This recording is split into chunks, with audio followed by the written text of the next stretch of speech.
નમસ્કાર મિત્રો, છેલ્લા થોડા દિવસોથી સોશિયલ મીડિયા પર અને ગ્રાઉન્ડ લેવલ પર એક વિવાદ ચાલી રહ્યો છે.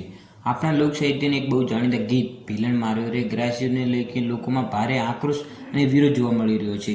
કેટલાક લોકો અજાણતામાં આને બે જ્ઞાતિઓ વચ્ચેનો ઝઘડો ગણી રહ્યા છે, તો કેટલાક લોકો આનાથી નારાજ છે. આજે આ વિડીયોમાં આપણે કોઈ પક્ષપાત વગર માત્ર અને માત્ર ગીત પાછળનો સાચો ઇતિહાસ શું છે તે જાણીશું. મહેરબાની કરીને વિડીયો પૂરો જોજો જેથી કોઈ તમને ગેરસમજ ના રહે.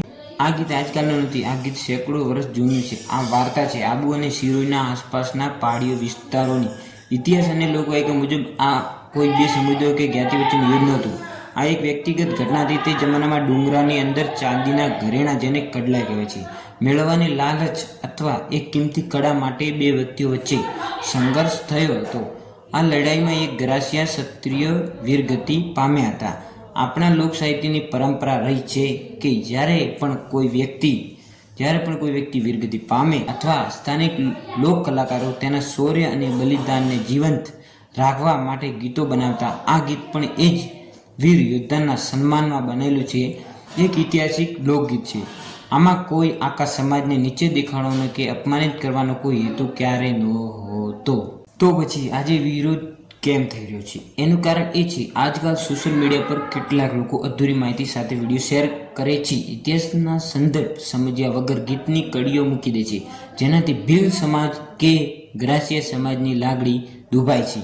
મારી આપ સૌને નમ્ર વિનંતી છે કે ભીલ સમાજ, ગ્રાસિયા સમાજ સદીઓથી આ જમીન, આ ડુંગરા, આ જ ગામડાઓ, આ જગ્યાઓ, બધી જગ્યાએ એમના વસવાટ કરતા હોય છે, તો એકબીજાના સુખ દુઃખના ભાગીદાર બનીને રહે છે. આપણે ભાઈચારો બહુ મોટો છે.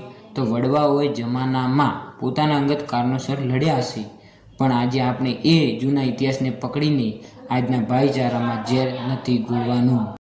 જો કોઈ વ્યક્તિ કે કલાકાર આ ગીતના શબ્દોનો ખોટો ઉપયોગ કરીને સોશિયલ મીડિયા પર કોઈ જ્ઞાતિનું અપમાન કરતો હોય તો આપણે ભેગા મળીને તેનો વિરોધ કરવો જોઈએ, કાયદાકીય મદદ લેવી જોઈએ. પણ મૂળ ઇતિહાસ, આખા સમાજ પર ગુસ્સો કરવો એ યોગ્ય નથી.